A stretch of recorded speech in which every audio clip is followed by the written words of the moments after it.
Baik, Assalamualaikum warahmatullahi wabarakatuh.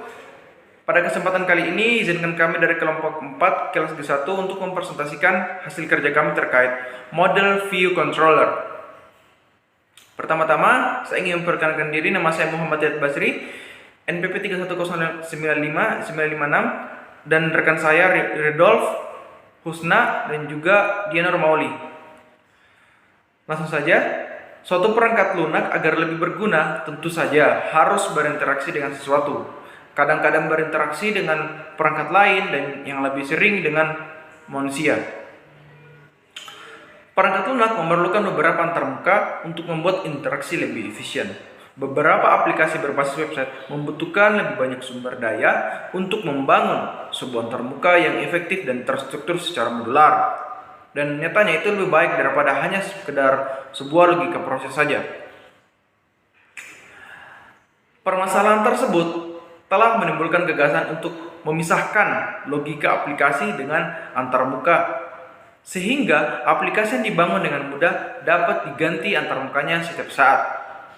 Pada tahun 1970-an, penemu Smalltalk, Trygve Renskog, mendefinisikan sebuah arsitektur untuk menyelesaikan masalah tersebut yang disebut arsitektur Model View Controller yang memisahkan logika. Yang memisahkan logika di sini maksud adalah tentang logika bisnis dan presentasi atau tampilan aplikasi. Selanjutnya saya akan menjelaskan terkait pengertian Model View Controller. Ialah merupakan sebuah konsep yang diperkenalkan oleh penemu Smalltalk, yakni Trygve Renskog, untuk mengkapsulasi data bersama dengan pemroses atau dalam hal ini pemodelan, mengisolasi dari proses manipulasi controller, dan tampilan dalam hal ini adalah view untuk dipresentasikan pada sebuah user interface Deacon dalam Deacon 2009. MVC atau Model View Controller mengikuti pendekatan yang paling umum dan layering. Layering hanyalah sebuah logika yang membagi kode kita ke dalam fungsi di kelas yang berbeda. Pendekatan ini mudah dikenal dan yang paling banyak diterima. Keuntungan utama dalam pendekatan ini ialah penggunaan ulang atau reusability kode. Itu saja dari saya. Selanjutnya akan saya serahkan kepada rekan saya. Berikutnya saya akan menjelaskan mengenai arsitektur model control view. Yang pertama, ada model. Digunakan untuk mengelola informasi dan memberitahu pengamat ketika ada perubahan informasi. Hanya model yang mengandung data dan fungsi yang berhubungan dengan pemrosesan data. Yang kedua ada view. View bertanggung jawab untuk pemetaan grafis ke sebuah perangkat. View biasanya memiliki hubungan satu-satu dengan sebuah permukaan layar dan tahu bagaimana untuk membuatnya. Yang ketiga yaitu controller.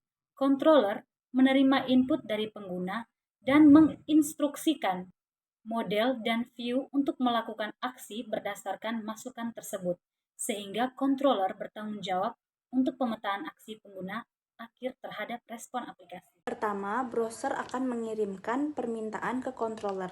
Kemudian, pengendali berinteraksi dengan model untuk mengirim dan menerima data. Selanjutnya, pengontrol kemudian berinteraksi dengan tampilan untuk merender data. Pandangan hanya mementingkan bagaimana menyajikan informasi dan bukan presentasi akhir.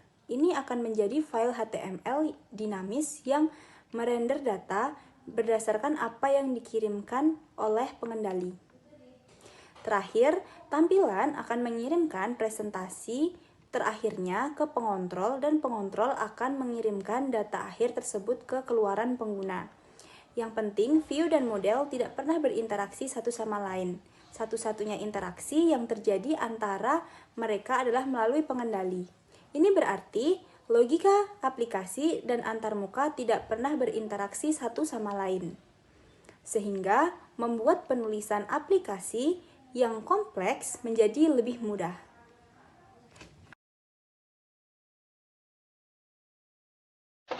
Baik, saya akan menjelaskan mengenai jenis-jenis view controller pada website. Yang pertama ada server side MVC. biasanya terjadi pada aplikasi web tradisional yang tidak melibatkan client-side seperti JavaScript, Java Applet, Flash, dan lain-lain. Server-side MVC menyerahkan keseluruhan dari proses bisnis pada server. Nah, aplikasi pada sisi pengguna hanya dapat menerima. MVC jenis ini kadang-kadang disebut juga dengan nama thin client. Yang kedua ada mixed client-side dan server-side MVC. Pada mix client side dan server MVC 1 tidak menggunakan model sebagai jembatan untuk melakukan komunikasi pada server dibandingkan dengan server side MVC. Nah, arsitektur ini memiliki tingkat kompleksitas yang lebih tinggi karena dapat lebih banyak komponen yang terlibat. Kemudian yang ketiga yakni Rich Internet Application MVC. Rich Internet Application MVC biasa disingkat dengan RIA, disebut juga dengan nama Fat Client, merupakan aplikasi web yang memiliki kemampuan dan fungsi hampir seperti aplikasi desktop. RIA ini hanya pada sisi klien dan memiliki mesin untuk mengambil data yang berada pada server, sehingga pada klien terdapat bagian MVC sendiri dan hanya membutuhkan bagian dari model pada sisi server. Nah, ada pula kesimpulan dari secara keseluruhan, dengan menggunakan prinsip MVC, suatu aplikasi dapat dikembangkan secara terpisah antara layer application, logic, dan presentation. Nah, sehingga dalam sebuah tim pengembangan website, seorang programmer bisa lebih berkonsentrasi pada pengembangan daripada core system saja. Sedangkan untuk web designer bisa lebih berkonsentrasi pada tampilan web saja. Nah, walaupun demikian, dibutuhkan adanya sebuah komunikasi yang baik antara programmer dan desainer.